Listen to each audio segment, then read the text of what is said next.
Yes, my name is Professor Tabona Shoko. I'm from the University of Zimbabwe in the Department of Religious Studies, Classics and Philosophy.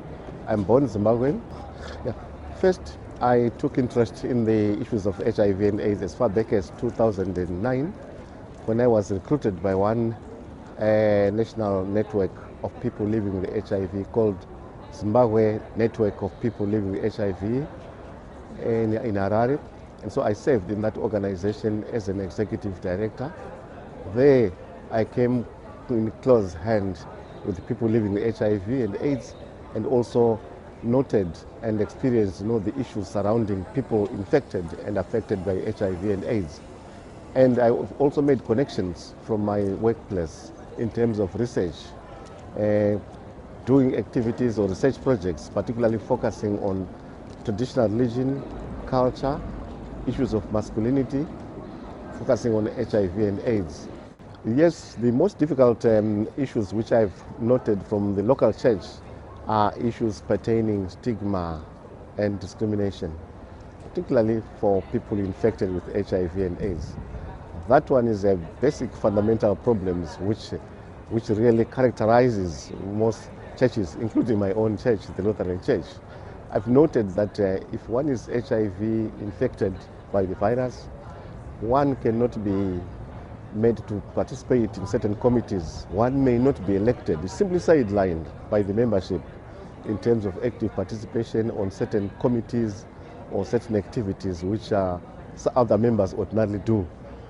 The subject basically of sexuality is also has been considered as taboo, particularly from an African cultural point of view, and not taking cognizance of the fact that my church is located from within the African context, which don't talk about issues of sexuality in the open. So you recognize now that a preacher who preaches or who talks about sexual matters at the pulpit is seen as errant, is seen as wayward, is seen as an unusual occurrence. Needless to say that talking or displaying of condoms, people don't actually take it with easiness. They express a lot of discomfort if one displays or produces or showcases a condom, let alone in a church. So we discover that the issues of condomization are no subject area, especially in the church. But now, of course, with increasing education and so forth, that we particularly involved in this matter of HIV and AIDS and advocacy have been involved, there's been a gradual opening up so that the churches can take a transformative step towards their perceptions and prejudices against people living HIV and AIDS.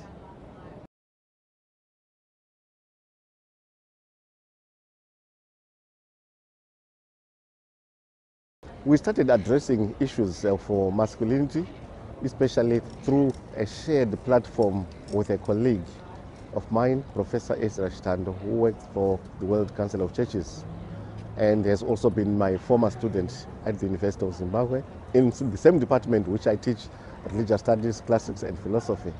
So Professor Shtando actually produced some publications in which he highlighted the importance of issues of masculinity, particularly in capturing matters pertaining transformative, or you call them transformative masculinity.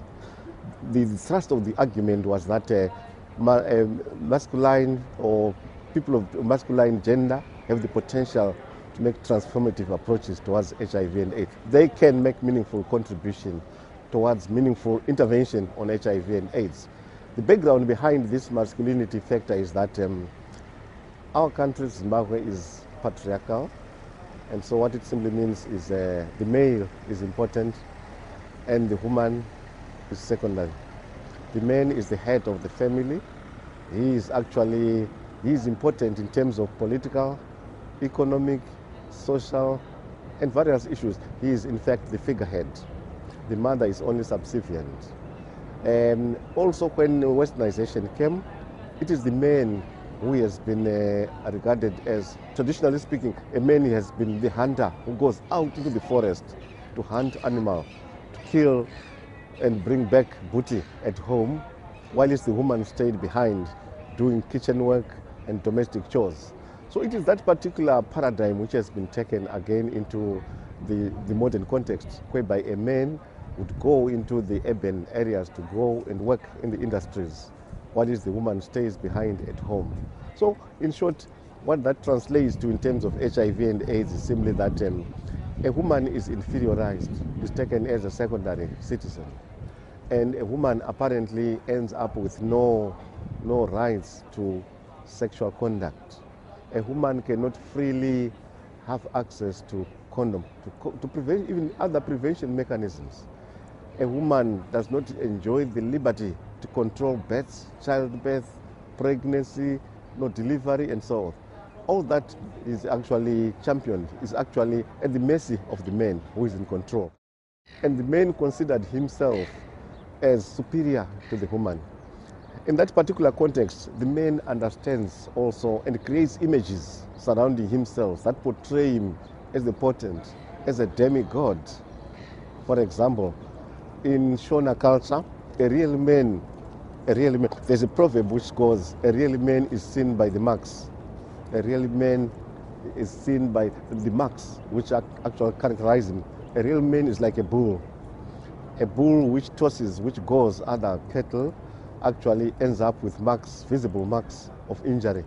So a man who goes about sleeping with women and so forth, ending up catching an STI, that becomes like a mark of a bull, which shows the manhood. The other issue about womanhood is simply that when it comes to issues of marriage, a man, only virginity is expected of a woman, that she must be a virgin, she must not have slept with any other person before marriage. But for a man, premarital sex is not talked about, it's open-ended. Yes, how we bring this discussion into the whole church comes especially in the sense that the church structure which we have is basically male-dominated. It again follows the patriarchal structures, in the sense that if you look at the structure first, the source of power, the bishop is a male, the pastors are predominantly male, except a few female who have now been ordained. Then go again to the leadership structure, the chairperson and all the council, you discover that 3/4 are predominantly male. So already we have this gender imbalance in the church. So for us, we relate very well when addressing matters of HIV and AIDS, in the sense that we start by citing those issues which are familiar, which are clearly outlined, which are structural in the particular organization, which people are familiar with. Then we explain to the church that yes, this kind of inequality, gender inequality, does not augur well. We also invoke biblical verses, like one biblical verse in Genesis which simply describes that all human beings are created equal before God, by emphasizing the message that women are very important. They play a very important part in the church. Without women, there is no church. And numerically, if you look at the numbers of the membership, you notice that there are more women in the church than men. Almost 2/3 or 3/4 of the church, of the congregation, like my congregation is about 200 members.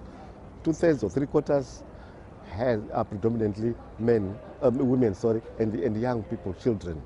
So those are key factors that we start to highlight in the church.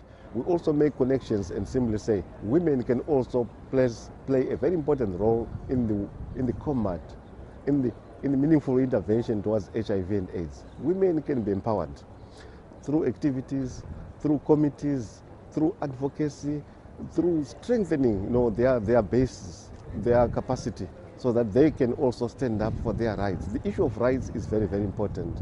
We try to inculcate information, to impart knowledge in them that they have rights which are equal to any other human beings, which can meaningfully lead them to combat HIV and AIDS as well.